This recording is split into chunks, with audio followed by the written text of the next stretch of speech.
Selamat pagi, selamat siang, selamat malam semuanya. Kami dari VJJ, Violen, Jekyll, dan Jordan. yeay. Oke, hari ini kita bakal membahas tentang satu topik yang menarik lagi seperti yang udah kita janjikan dari episode pertama, yaitu kita akan membahas tentang apa, Jack? cinta. Cinta. Hari ini karena kita bahasnya tentang topik yang spesial juga, kita akan kedatangan expert juga yang berpengalaman masalah cinta. Siapa juga, Jekyll? Silakan disambut siapa tamu kita. Tamu kita pada hari ini adalah Sir Aditya Yosua Chandra. Nah, Silakan Sir Adit untuk memperkenalkan Sir, dirinya silakan, kepada Sir. penonton kita dari Indonesia ini. Iya, halo, thank you sudah invite ya ke podcastnya. Nama saya Aditya Yosua Chandra. Kalau tadi dibilang expert, ya nggak tahu sih ya atau enggak, tapi ya bersyukur lah bisa di-invite untuk ngomongin topik ini. Gitu. Sir, kalau kita udah ngundang itu berarti kita udah melalui riset yang sangat panjang. Riset itu udah terbukti. Oke, kebetulan juga buat kenapa teman-teman kita panggilnya itu Sir, karena Sir Adit ini juga merupakan guru bahasa Inggris di sekolah Dian Harapan Bangka, tempat kami bersekolah gitu. Ngomong-ngomong masalah cinta, Jack, Beko mau tanya apa nih ke Sir? Sebelum kita bahas ke topiknya. Oke, makasih Violet. Nah, Sir, kita mau nanya nih Sir, untuk pertanyaan pembukaan aja. Kabar Sir gimana nih Sir selama masa social distancing, dan kan kita tahu kan kalau sekolah banyak tutup juga, apalagi kan banyak orang nggak bisa saling bertemu, dan juga bahkan yang mau ketemu sama pacarnya juga nggak bisa. Nah, jadi bagaimana Sir?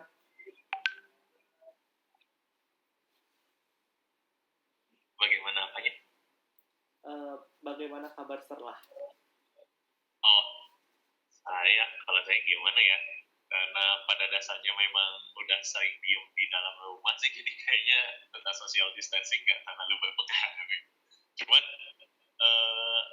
apa ya, kalau tadi kan sekalian kita bahasannya juga tentang relationship, memang sih kalau ngelihat gitu ya, dengan kondisi yang kita alami saat ini, mungkin saat ini itu semua orang sedang sedang dipaksa gitu ya, tanda kutip sedang dipaksa untuk merasakan apa yang namanya LDR gitu ya, gitu, walaupun misalnya sama pasangannya, pacarnya atau sama temannya sekalipun misalnya dekatan gitu. Cuman kan karena social distancing ini gitu ya, karena situasi sekarang ini nggak boleh ketemu, nggak boleh keluar rumah, akhirnya semuanya jadi serba long distance gitu ya. Jadi rasanya iya gitu ya, jadi semuanya terpaksa gitu lagi merasakan ini. Tapi kalau Sir sama pasangan LDR itu udah biasa ya Sir ya? Iya, kalau saya sama pasangan ya memang sudah terbiasa gitu ya, karena gitu, satu di sini, saya di Bangka, pasangan saya jauh di timur sana, di Papua sekarang, untuk ikatan dinas kerjanya di sana. Jadi ya sudah lumayan terbiasa lah dengan LDR. Oke, Sir. Nah, sebelum kita menjauh lagi, kita mau tanya, boleh nggak sih Sir nama wanita yang mengikat hati Sir? Kita panggilnya siapa Sir? Oke. Nama pasangan saya itu Priscilia. Bisa dipanggil gitu ya. Dan dia juga seorang di sana, jadi ya bolehlah dipanggil Miss Dia aja. Oke, kita bakal panggil Miss Dia ya Sir ya. Untuk ke depan, kalau teman-teman ingat ya, kalau Miss Dia itu siapa? Itu adalah pasangannya Sir Adit. Ya Sir ya, gadis pujaan hatinya Sir Adit. Nah, sekarang Sir, kita balik ke topik cinta. Ini ada beberapa pertanyaan. Pertamanya akan ditanyakan oleh Jack. Silakan Jack. Nah iya Sir, kita nih mau nanya dulu nih Sir, apa sih pendapat Sir itu tentang toxic relationship dan juga bagaimana sih caranya kita menghindari tipe-tipe relationship kayak gini? Oke, nah iya ya, toxic relationship ini mulai muncul gitu ya istilahnya, atau sih kayaknya dari dulu udah ada, tapi kayaknya sekarang lebih banyak lagi di booming di media gitu ya. Toxic relationship itu ya dari namanya aja toxic gitu ya, racun, sesuatu yang berbahaya. Berarti di dalam hubungan itu ada racunnya gitu, tanda kutip, ada sesuatu yang berbahaya di dalam hubungannya. Nah, yang berbahaya itu maksudnya seperti apa sih? Nah, sederhananya sih yang namanya uh, racun gitu ya, toksin itu akan membuat kita itu sakit gitu. Pasti akan membuat kita itu sakit. Nah, rasa sakit apa yang dirasakan itu bisa berupa fisik gitu ya, beneran secara fisik kita sakit, tapi bisa juga yang sesuatu yang bukan fisik, tapi our emotion gitu, secara emosi juga bisa sakit gitu. Nah, di dalam hubungan dua hal ini yang seringkali dirasakan gitu ya di kebanyakan orang. Tapi kita juga tidak bisa melupakan sebenarnya ada satu hal lagi yang bisa membuat aspek dalam hidup kita itu sakit, yaitu tentang our spiritual juga itu bisa sakit. Dan jadi kalau semuanya disatukan gitu ya di dalam relationship ini, ya tiga hal ini itu bisa menjadi sesuatu yang disakiti atau berada dalam toxic relationship gitu. Oke, Sar. Tapi kan tadi kan kalau Sar bilang toxic relationship itu akan menyakiti seseorang ya, Sar ya. Nah, tapi aku tuh pernah kayak baca gitu di nonton juga satu series. Dia itu berada di toxic relationship. Tapi mereka berdua ini udah tahu mereka itu dalam toxic relationship, tapi mereka sama-sama nggak bisa melepaskan gitu loh, Sar. Dengan alasan mereka sudah nyaman dengan keadaan seperti itu.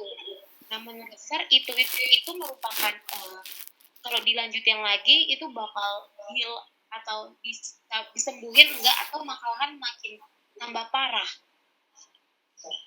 Nah iya, itu betul banget itu. Nah, memang sih fenomenanya begitu. Kalau ada seorang gitu ya lagi berada dalam toxic relationship ini, kebanyakan gitu ya dari yang saya lihat tidak menyadari gitu. Ada yang tidak menyadari mereka ada di dalam toxic relationship ini, tapi ada juga yang menyadari, kayak tadi kamu udah bilang, ada yang menyadari di dalam hubungan ini kayaknya nggak baik gitu ya. Dengan alasan seperti itu, udah nyaman, udah kayaknya udah enak, atau alasan lainnya gitu, karena udah lama gitu sama pasangannya, akhirnya tetap dipertahanin gitu dengan menganggap apa sesuatu hal yang tidak baik itu dibiarin gitu, dianggap biarin aja, dan merasa nanti juga bisa selesai gitu, bisa lebih baik. Nah, tadi ditanyain apakah bisa apa tadi bisa pulih gitu ya dari toxic relationship ini dengan sendirinya atau tidak? Menurut saya sih nggak bisa ya kalau dengan sendirinya. Jadi harus ada langkah yang diambil gitu. Yang pertama ya menyadari dulu gitu. Nah, kalau tadi misalnya kasus yang tadi udah sadar ada di dalam toxic relationship, itu sebenarnya satu hal yang sangat baik gitu ya, udah selangkah lebih maju. Nah, tapi setelah itu apa yang harus dilakuin gitu. Nah, setelah sadar misalnya ada di dalam toxic relationship, dia harus coba pikirkan gitu ya, dan mungkin kalau dituliskan lebih baik di dalam relationship-nya itu hal-hal apa aja sih yang tanda kutip udah menyakiti dia atau yang membuat dia itu tidak baik gitu. Nah, kalau sudah misalnya udah tahu, oh ternyata di dalam hubungan ini telah membuat ini gitu ya, yang membuat dirinya tidak baik. Nah, hal itu yang harus kemudian disampaikan dulu gitu, disampaikan kepada si pasangannya juga gitu. Jadi nggak bisa serta-merta udahan gitu karena merasa udah di dalam toxic relationship nih, udah kita kita udahan gitu ya, nggak akan dalam in relationship lagi. Itu mending jadi pilihan terakhir gitu. Nah, tapi alangkah lebih baiknya kalau disampaikan dulu juga ke si pasangannya, apalagi kalau pasangannya juga kayak tadi dibilang udah sama-sama sadar nih, kayak begitu.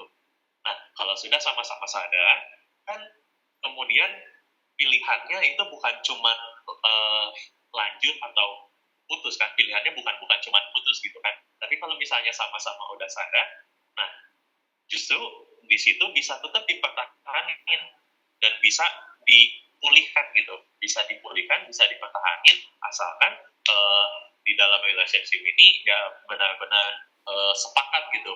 Oh, hal ini yang udah buruk gitu, misalnya yang udah kita jalanin. Nah, kemudian supaya kita bisa lebih baik ke depannya, nah sama-sama disepakati, jangan seperti itu lagi gitu, supaya bisa lebih baik juga. Nah, tapi ada kalanya juga pilihannya memang hanya putus. Itu saya rasa itu pilihan terakhir yang bisa dilakukan hanya kalau situasinya adalah pasangan kita itu tahu ataupun tidak tahu, tapi dia tetap nggak mau tahu gitu atau nggak mau peduli dengan apa yang kita rasain. Nah, kalau pasangan kita seperti itu, ya sudah gitu, untuk apa lagi kan udah nggak bisa diajak diskusi lagi. Nah, makanya begitu ya udah selesai aja. Oke, Gitu.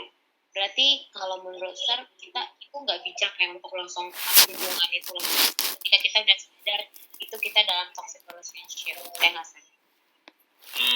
Ya itu kayak tadi saya bilang sih, tergantung bagaimana sih situasinya itu. Oke. Ya nggak bisa dibilang nggak bijak juga sih, kan tergantung kasusnya. Memang bisa dibilang bijak sih kalau langsung. Oke, Sir. Nah, aku kan juga, kita angkat dari fenomena yang aku lihat ya, Sir, yang kita lihat di sekolah maupun di lingkungan sosialnya remaja. Nah, menurut Sir nih, Sir, apakah kalau salah satu pasangan kita yang posesif, yang dikit-dikit kita harus lapor dia kemana, kalau kita nggak lapor dia bakal marah, terus kayak bakal ada perang cinta gitu, menurut Sir itu termasuk dalam toxic relationship nggak? Kalau dibiarin bisa seperti itu, kalau dibiarin. Nah, cuman pada dasarnya sih saya rasa ya kecenderungan orang untuk jadi posesif itu tuh wajar. Ya, maksudnya kecenderungan orang untuk menjadi posesif itu wajar, apalagi sedang berada dalam relationship gitu ya. Nah, tapi seperti yang tadi saya sampaikan juga, kalau misalnya hal itu dibiarin, nantinya mungkin bisa menjadi toxic relationship di mana si pasangannya ini malah menjadi mendominasi atau mengekang pasangannya untuk bisa bertumbuh. Nah, begitu. Jadi posesifnya sendiri itu tidak bisa dibilang buruk gitu ya, tergantung keadaannya seperti apa ya. Kan kebalikannya juga, kalau misalnya pasangan kita nggak posesif gitu ya, ngebiarin aja kan aneh juga ya. Sir. Bener sih, Sir. Maksudnya tapi kalau yang aku lihat ini dia tuh udah bener-bener istilahnya kalau orang awam lihatnya tuh udah kayak posik banget sih pacar kamu, kita keluar aja tuh kalau kamu nggak lapor sedikit tiba-tiba dia langsung marah ke kitanya gitu loh, Sir, ke teman-teman di pasangannya ini. Nah itu sih yang menurut aku udah ganggu ya sebenarnya, Sir. Tapi kalau Sir tadi bilang, tapi aku belajar juga dari apa yang Sir tadi bilang ya, semua orang punya hak untuk posisi ke pasangannya sih, Sir. Ya nggak, Sir? Ya benar. Nah, tapi kalau dari kasus yang kamu bilang seperti itu, ya itu ada baiknya sih harus dibicarakan gitu ya, kalau memang udah seperti itu sih. Oke, Sir. Oke, Jordan sama Jekyll mau tanya apa nih? Soalnya kan dari tadi aku mulu nih yang dari sudut pandang cewek yang nanya, Sir. Jordan sama Jekyll mau nanya apa? Kalau pertanyaan dari saya sih paling tuh kan seperti yang kita tahu tuh ya, Sir ya. Kalau misalnya toxic itu kan negatif ya, Sir, sesuai apa yang Sir bilang. Nah, kalau positifnya tuh ada nggak sih? Bisa jadi lebih dekat, ataupun bisa jadi lebih erat hubungannya. Waduh, kalau dari namanya sendiri toxic ya, toksin itu nggak ada yang jadi positif ya. Apa kalau dari artinya toxic sendiri itu rasanya nggak ada yang jadi lebih baik sih. Nah, tapi mungkin si pasangan yang berada di dalam relationship itu menganggapnya sebagai positif gitu ya. Karena tadi di awal kan saya bilang ada orang yang nggak menyadari gitu, ada orang yang nggak menyadari ada di dalam hubungan seperti itu, dan mungkin mereka anggapnya kalau seperti itu menjadi lebih positif gitu ya, bisa dekat, bisa lebih kenal sama lain gitu ya. Nah, tapi kalau pertanyaannya tentang kalau berada dalam toxic relationship itu adakah hal yang positifnya? Nah, saya rasa sih dengan pengertian kita tentang toxic relationship ini enggak ya. Oke, Sir. Lagi Jack. Aku ya oke. Sir. Sir, aku mau tanya, Sir.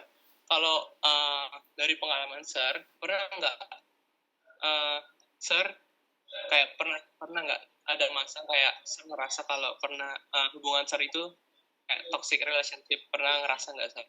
Atau nggak ada gitu? Pernah. Iya, pernah. Karena biasanya sih ya karena hal posesif itu juga sih ya, yang apalagi kalau misalnya lagi LDR kan, kalau lagi LDR kan pasti rasanya pengen lebih pengen lebih diperhatiin gitu. Nah, kalau saat kita nggak bisa kasih perhatian itu, nah mungkin kan respon dari pasangan kita jadi cenderung istilahnya kayak mungkin menekan gitu ya, menekan supaya bisa kasih perhatian itu. Nah, tapi kalau misalnya berlanjut terus seperti itu, nah ya itu bisa jadi seperti toxic relationship. Nah, dari pengalaman saya sendiri ya ada kalanya gitu ngerasa seperti itu gitu ya, ngerasa kayak kayak nggak terlalu bisa ngapa-ngapain karena harus kabarin pacar gitu ya, atau harus berbagi waktu gitu ya. Apalagi kalau udah sama-sama sibuk gitu, ada kalanya seperti itu. Oke, Sir. Ada lagi untuk JK sama Jordan. Tanya, aku udah punya pertanyaan lain lagi. Oke. Jordan, silahkan. Sir, aku mau tanya nih, kalau dalam toxic relationship ini yang cenderung lebih, aku pakai kata yang agak yang lebih toksiknya itu ceweknya atau cowoknya, Sir? Wah, ini memulainya. Oh, ini sih bakal subjektif.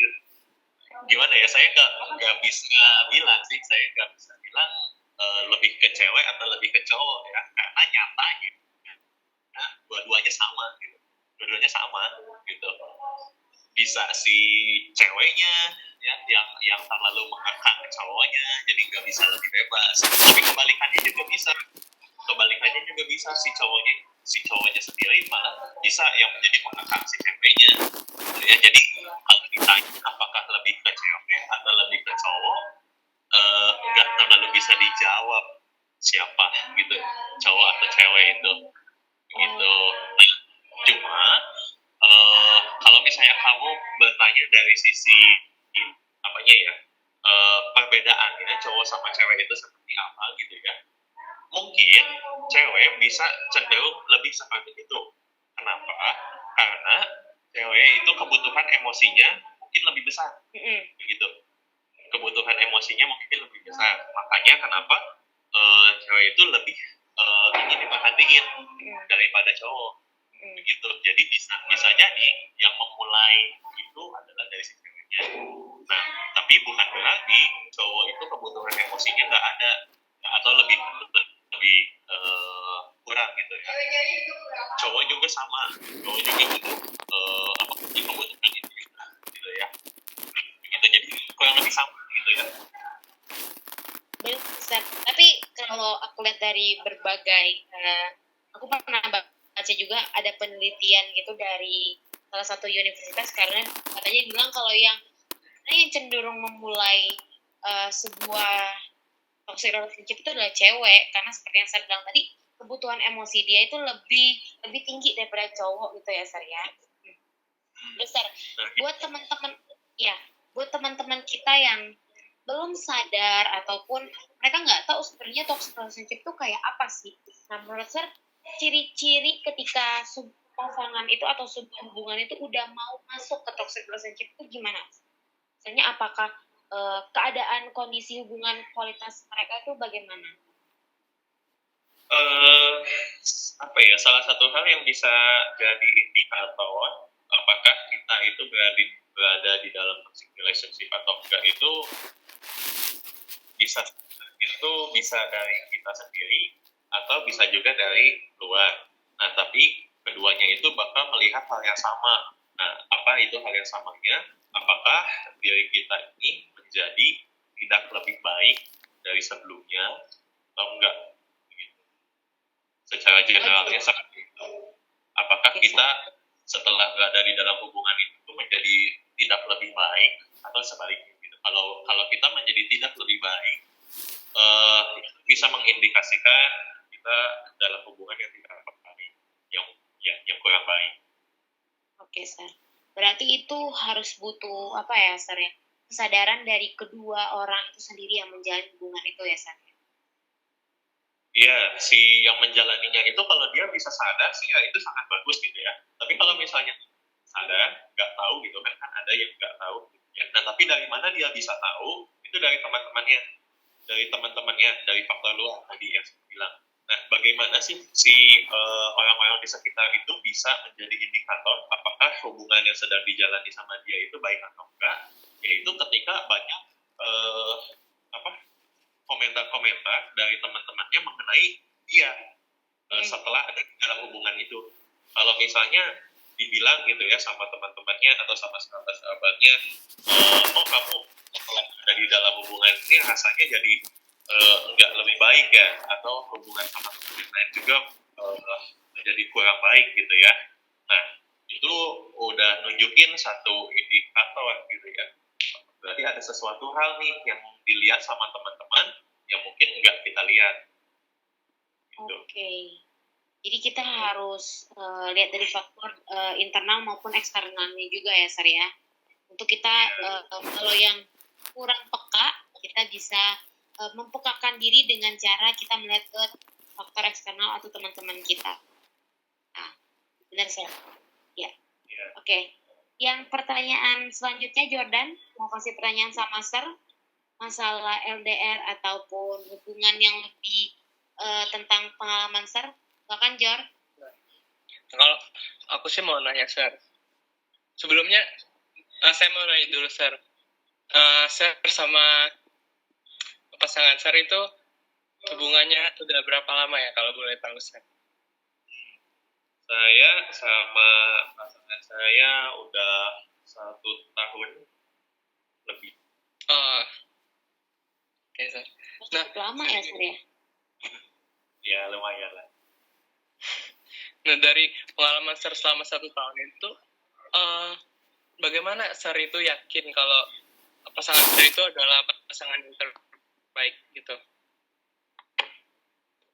Nah, untuk saya sendiri sih saya bisa yakin yang pertama karena didoakan gitu ya. Nah, sendiri mendoakan dulu sebelum sebelum memutuskan untuk menjalin hubungan, mendoakan dulu pasangan saya ini. Kemudian setelah didoakan ya sambil dijalani juga, dipajakan, dilihat gitu ya apakah cocok, apakah baik gitu ya, bisa menjalin hubungan dengan baik enggak ya.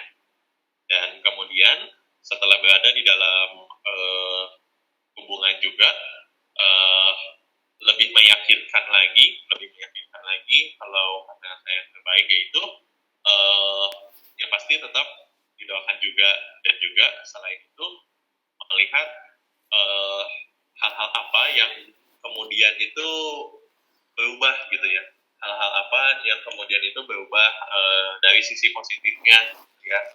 Dan khususnya kalau untuk saya sendiri ketika kita bisa sama-sama ngobrol, sama-sama diskusi gitu ya, dan bukan cuman ngomongin hal-hal yang yang eceh-eceh gitu ya yang di dalam hubungan itu, tapi lebih bisa ngomongin tentang interpersonal, bagaimana kita, diary pasangan kita, dan juga ngomongin hal-hal lain di depan.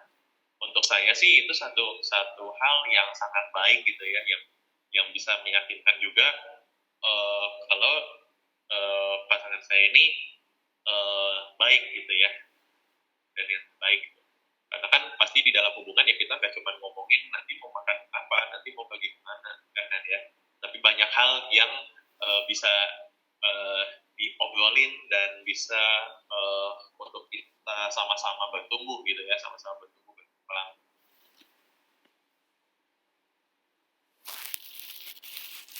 Terima kasih. Nah, Sir, kalau dari pengalaman Sir itu pasti ada dong kayak masalah gitu, Sir. Pernah kan konflik dalam hubungan. Nah, kalau ada konflik gitu, Sir, boleh tahu nggak gimana cara Sir atau pasangan Sir menghandle konflik tersebut, Sir? Kalau konflik ya pasti ada gitu ya, dan ya mungkin banyak gitu ya konflik yang dialami. Gimana ngatakannya, harus komunikasi ya, pasti harus komunikasi, harus mau berkomunikasi gitu ya, saling komunikasikan apa yang sedang dirasakan ya, apa yang dirasakan di dalam konflik ini, dan coba cari apa sih penyebabnya gitu. Nah, jadi kalau untuk saya sih untuk menyelesaikan itu, kuncinya itu ya harus komunikasi, harus mau membuka diri gitu ya untuk ngobrol, untuk diskusi, mengkomunikasikan tentang si konflik ini begitu. Dan kemudian bagaimana cara menyelesaikannya itu ya harus ini sih, sama-sama belajar, coba menahan emosi gitu ya, menahan emosi dan menahan diri juga. Mungkin kesalahannya bukan di kita, tapi di pasangan kita. Nah, tapi nggak ada salahnya untuk kita juga bilang maaf, gitu ya. Untuk kita juga bilang maaf kepada pasangan kita kalau misalnya jadi ada permasalahan. Atau kalaupun sebaliknya, ternyata kita yang jadi masalahnya gitu ya, kita yang jadi sumber konfliknya. Ya, kita juga perlu belajar untuk ini menahan emosi gitu ya, dan belajar rendah hati juga, mengakui gitu kalau memang salah, dan kemudian apa yang bisa dilakukan selanjutnya supaya lebih baik dan juga supaya konfliknya selesai gitu. Jadi pada intinya yang diperlukan adalah komunikasi gitu ya, mau untuk berkomunikasi, dan kemudian yang dicari adalah penyelesaiannya, solusinya. Jadi bukan lagi mencari siapa yang salah gitu ya, bukan lagi bilang kenapa sih begini, kenapa sih kamu begitu, enggak gitu ya. Tapi yang dicari adalah apa yang bisa dilakukan sama-sama untuk selesaiin konfliknya. Oke, Sar. Sebelum kita ke pertanyaan selanjutnya, aku mau tanya, Sar. Kalau misalnya, Sar, pasangan kita udah minta maaf nih sama pasangan kita ya, Sar. Tapi pasangan kitanya itu masih tetap kekeh kalau dia tuh benar gitu loh, Sar. Karena kita udah jelasin semua kondisi, semua keadaannya, kenapa kita bisa misalnya, kenapa kita bisa tiba-tiba keluar sama teman cowok hanya berduaan gitu loh, Sar. Gimana kalau Sar kalau dari pandangan Sarnya itu gimana sih caranya si orang yang udah minta maafnya ini untuk menghandle perasaan dia gitu loh? Oh ya, itu nyata banget. Nah, kalau kejadiannya seperti itu sih, salah satu hal yang baik gitu ya yang biasa dilakukan, kita memberi waktu aja, memberi waktu atau sama-sama mengambil waktu gitu ya, karena yang namanya orang sedang di dalam konflik pasti sedang beremosi gitu, sadari atau enggak, pasti lebih apa ya, egonya itu lebih naik gitu. Nah, kalau sedang seperti itu dan misalnya si pasangannya udah jelasin gitu ya, udah jelasin kenapa seperti itu gitu ya. Nah, tapi salah satunya tetap bersikeras gitu ya, tetap nggak mau dengar. Nah ya udah gitu.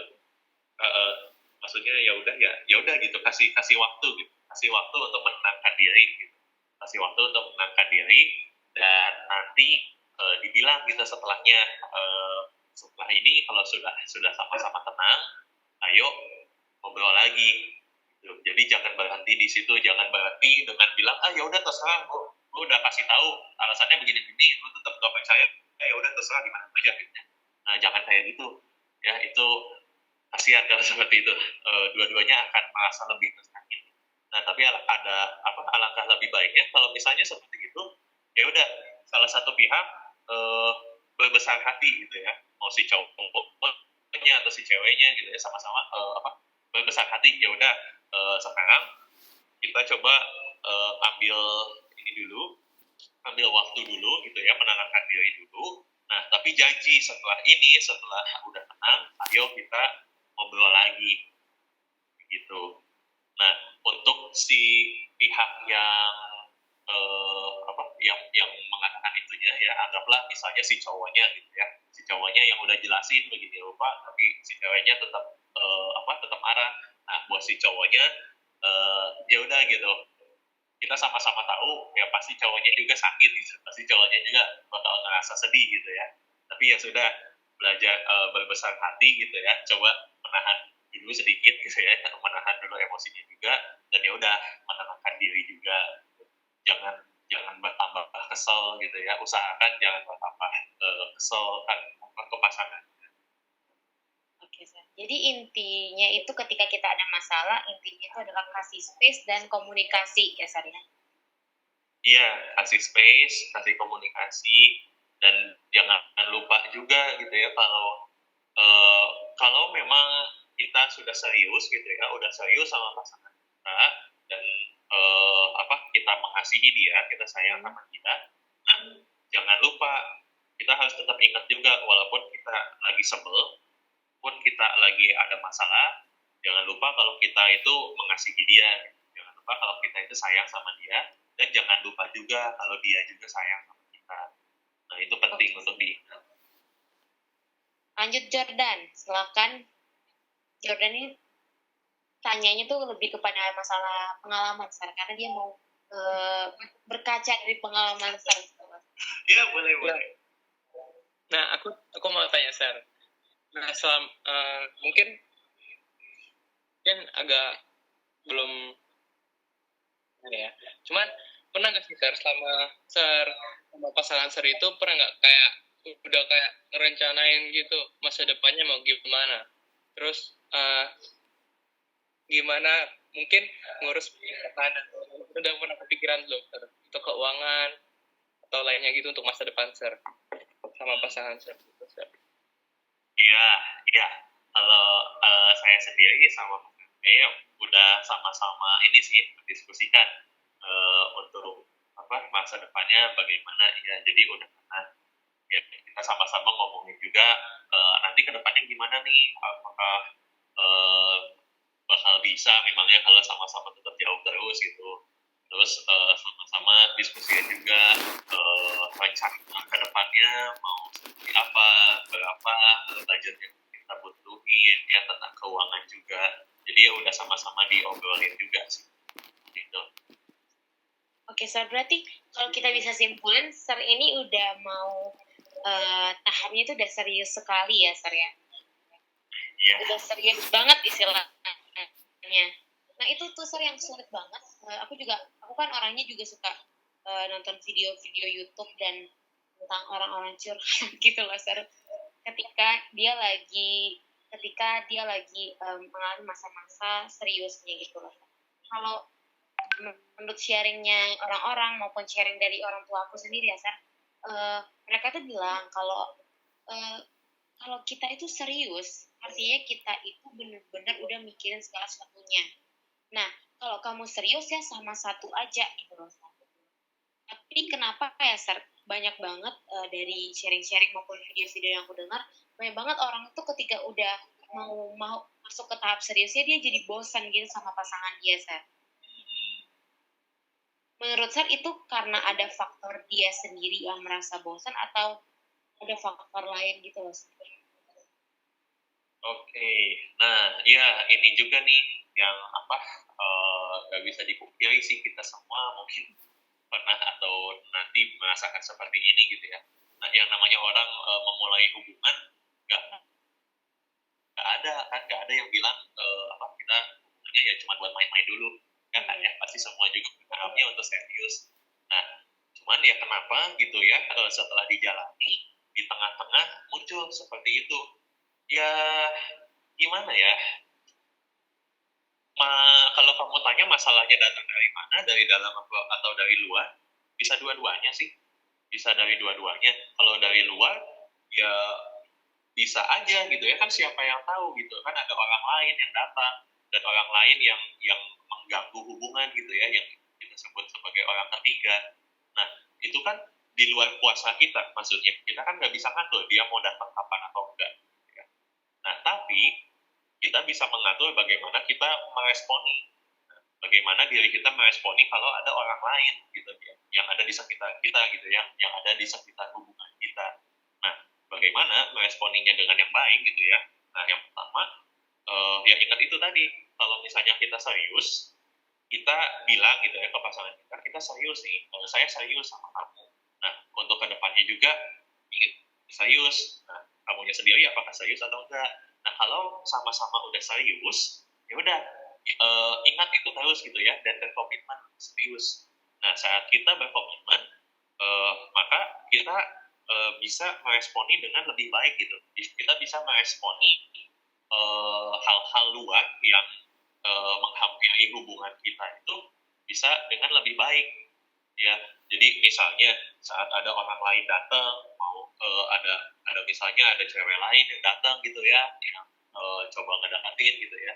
Nah kita ya bisa meresponi dengan lebih baik gitu ya. Kita bisa meresponi dengan memberi batasan gitu ya. Tetap tetap menganggap teman misalnya ya. Kan nggak mungkin juga kita bilang awas jauh-jauh gitu ya, jangan sentuh gitu kan. Kan nggak mungkin juga ya. Tapi kita tetap bisa menjaga hati sendiri gitu ya, menjaga hati sendiri, menjaga mata sendiri gitu ya, menjaga pikiran kita sendiri juga gitu ya. Dan maksudnya di sini adalah berkomitmen ya untuk setia ya. Jadi kita tahu kita udah punya pasangan, dan kita sadar ya kita harus menjaga hati pasangan kita juga. Nah makanya dari kita sendiri ya kita harus membuat batasan itu gitu ya, dengan orang-orang di sekitar kita yang lain. Nah bukan cuma buat cowok, buat cewek juga sama seperti itu. Nah kemudian yang kedua tadi tentang apa, kalau di tengah-tengah ini ngerasain bosen. Nah itu juga sangat umum gitu ya, sangat umum dirasakan, sangat umum dialami orang-orang. Nah memang sih mungkin ada kalanya kita kita ada di dalam fase jenuh gitu ya. Mungkin ada kalanya kita ada di dalam fase jenuh, apalagi misalnya kita udah ngejalanin hubungan yang cukup lama gitu ya, pasti adalah sekali, dua kali, tiga kali gitu ya merasa bosan. Akhirnya kayak kita coba ngobrol sama orang lain gitu ya, ngeliatin orang lain gitu ya.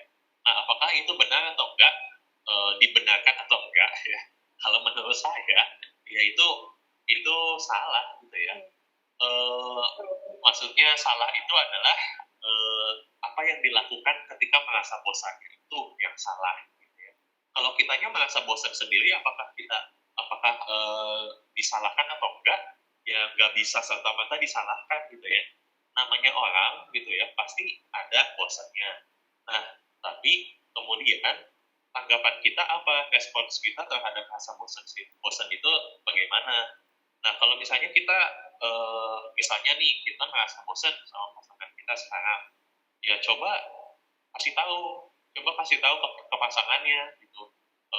Apa aku lagi nggak tahu kenapa misalnya kayak lagi merasa bosan, lagi merasa jenuh sama hubungan, merasa bosan sama kamu, kenapa ya, gimana ya.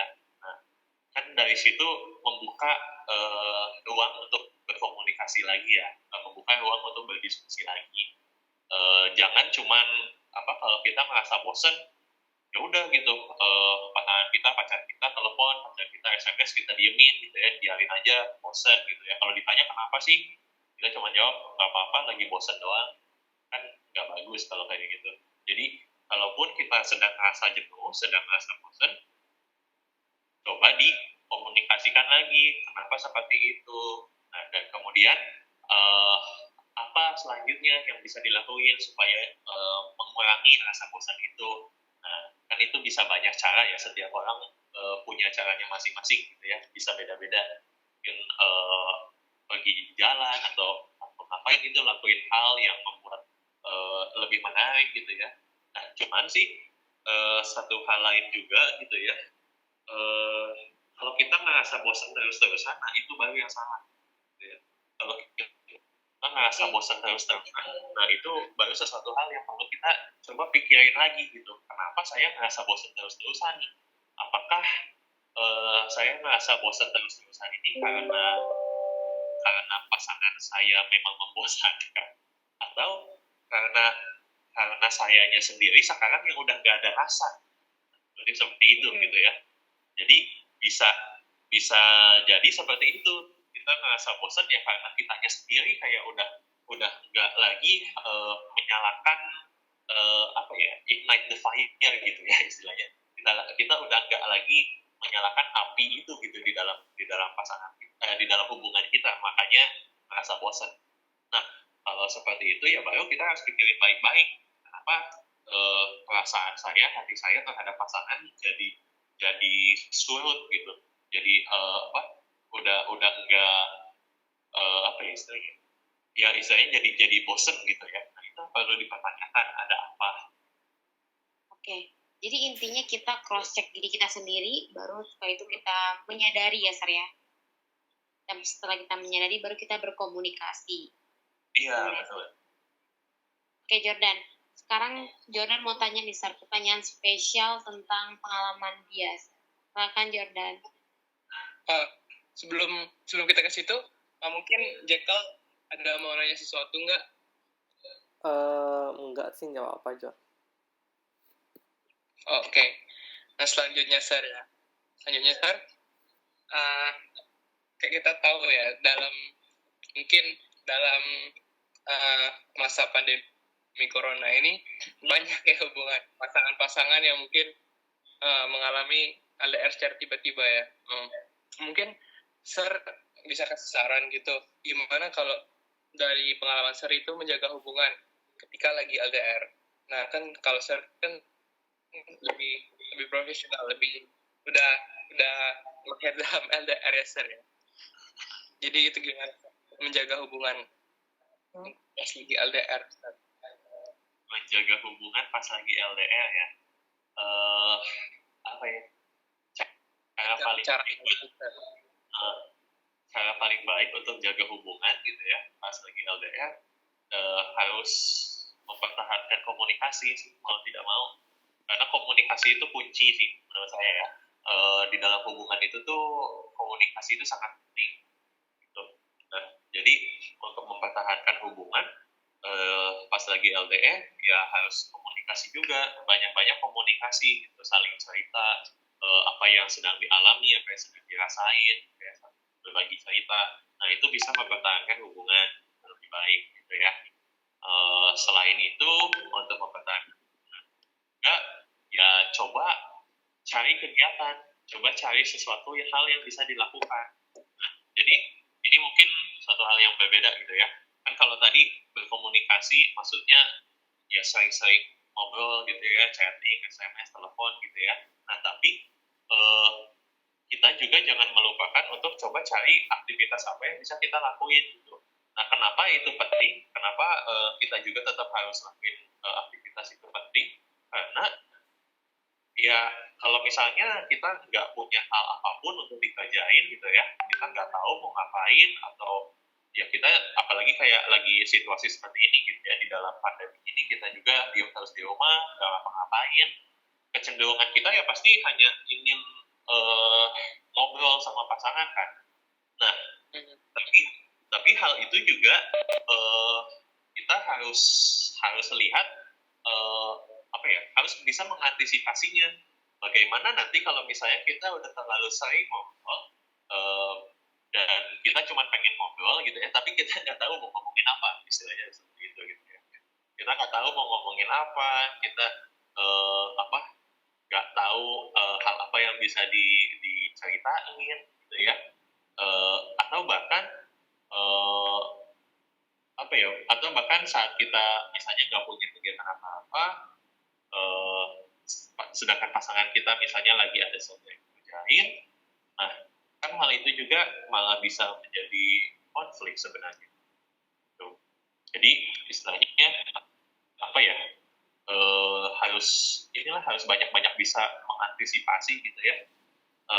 Bukan berarti ini ya, bukan berarti apa, komunikasinya berhubungannya itu dijatah aja gitu ya, misalnya seminggu cuma sekali 2 kali, tidak seperti itu gitu ya. Mau tetap setiap hari juga nggak masalah, mau tetap setiap hari juga nggak apa-apa, justru bagus sih. Nah cuman saling mengerti gitu ya. Saling saling mengerti aja, saling mengerti apa yang sedang dialami sama pasanganmu, dan juga pasanganmu juga mengerti apa yang sedang dialami sama kita. Gitu. Kalau sama-sama mengerti, ya semoga sih bisa lebih mempertahankan hubungan dengan lebih baik. Jadi kita harus saling komunikasi lancar sama harus pengertian ya, Sir ya. Ya, nggak perlu pengertian juga.